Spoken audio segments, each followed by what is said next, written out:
Olá, sejam muito bem-vindos. Hoje a gente vai mergulhar de cabeça numa das maiores questões que existem. Afinal, como a vida no nosso planeta ficou tão incrivelmente diversa? Essa é uma história de ideias geniais que tentaram, cada um a seu modo, resolver esse grande mistério. É sério, pare para pensar um minuto. De uma bactéria que a gente nem enxerga até uma baleia azul. De um simples cogumelo a uma secória gigante que parece tocar o céu. Por que existe essa variedade quase infinita de seres vivos?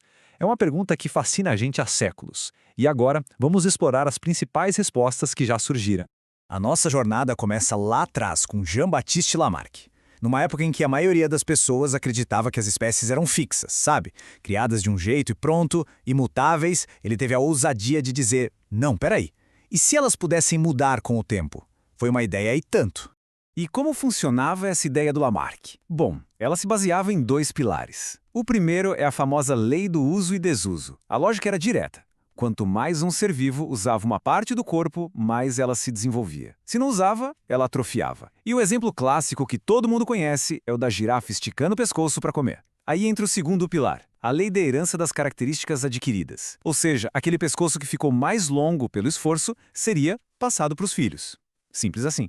Então, vamos ser justos. A grande sacada de Lamarck foi ter percebido que o ambiente tem um papel fundamental nisso tudo. Ele influencia a mudança. Isso foi revolucionário. O erro dele, bom, foi no como. Hoje a gente sabe que ir para a academia e ficar mais forte não muda o nosso DNA. Essas características que a gente adquire ao longo da vida, elas não são herdadas. E essa falha no mecanismo de Lamarck abre a porta para a próxima grande ideia, a verdadeira virada de chave que veio com Charles Darwin. Ele olhou para o mesmo problema, para essa imensa diversidade, e trouxe uma solução completamente diferente. E o coração da teoria de Darwin é essa ideia aqui, a seleção natural. A lógica é outra. Pensa assim, em qualquer grupo de animais já existe variação, certo? Ninguém é igual. Alguns indivíduos, por puro acaso, nascem com traços que dão uma pequena vantagem naquele ambiente. E o que acontece? Eles têm mais chance de sobreviver, de se reproduzir e de passar justamente esses traços para a próxima geração. O ambiente não cria a mudança, ele seleciona quem já está mais bem adaptado. E aqui a diferença fica cristalina. Para Lamarck, o ambiente meio que força a mudança na girafa. A necessidade de alcançar as folhas faz o pescoço crescer. Já para Darwin, não. O ambiente apenas seleciona. Em um bando de girafas, onde já existiam pescoços de vários tamanhos, o ambiente favoreceu as que, por sorte, já nasceram com o pescoço um pouquinho mais longo. A lógica é totalmente invertida. Ok, vamos dar um salto para como a gente entende a evolução hoje em dia. A visão moderna pegou as ideias de Darwin e expandiu, mostrando que a evolução acontece em duas escalas diferentes, mas conectadas: a microevolução e a macroevolução.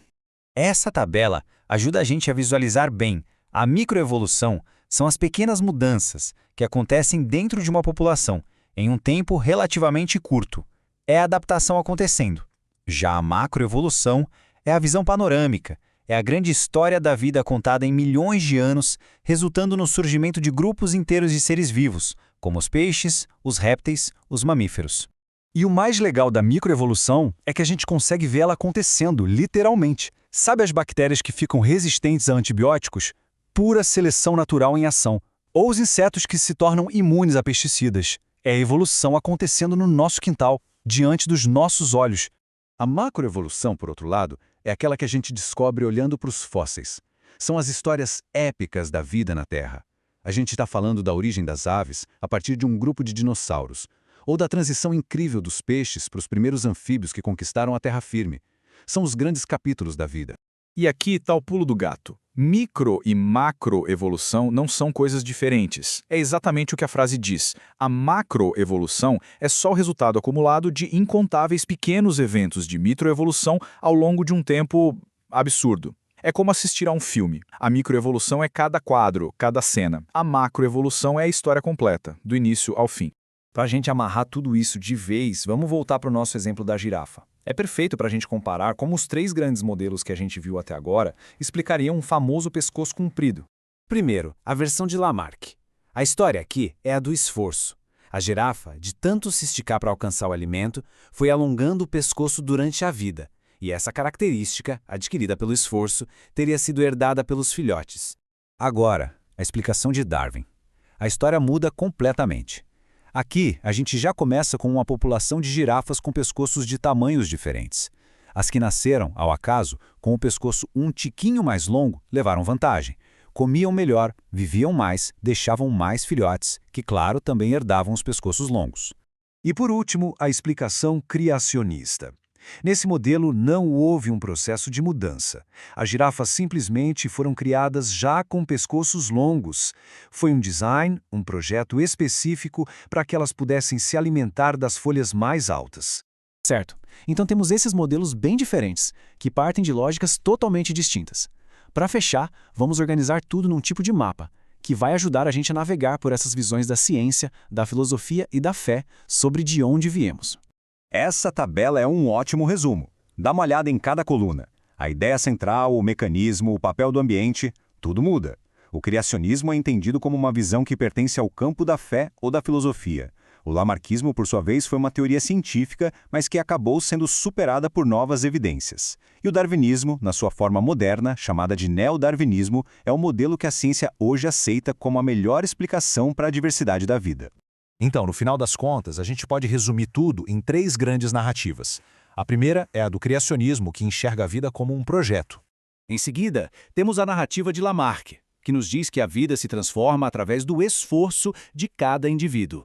E, por fim, a narrativa de Darwin, que mostra um mundo onde a vida muda através de um processo impessoal de seleção. Projeto, esforço ou seleção. Cada modelo conta uma história bem diferente sobre as nossas origens, sobre de onde tudo isso veio. E a pergunta que fica no ar é: qual dessas histórias oferece as melhores ferramentas, as mais poderosas, não só para a gente entender o passado, mas para a gente pensar e, quem sabe, até explorar o futuro da vida aqui na Terra? Fica aí a reflexão. Muito obrigado pela companhia.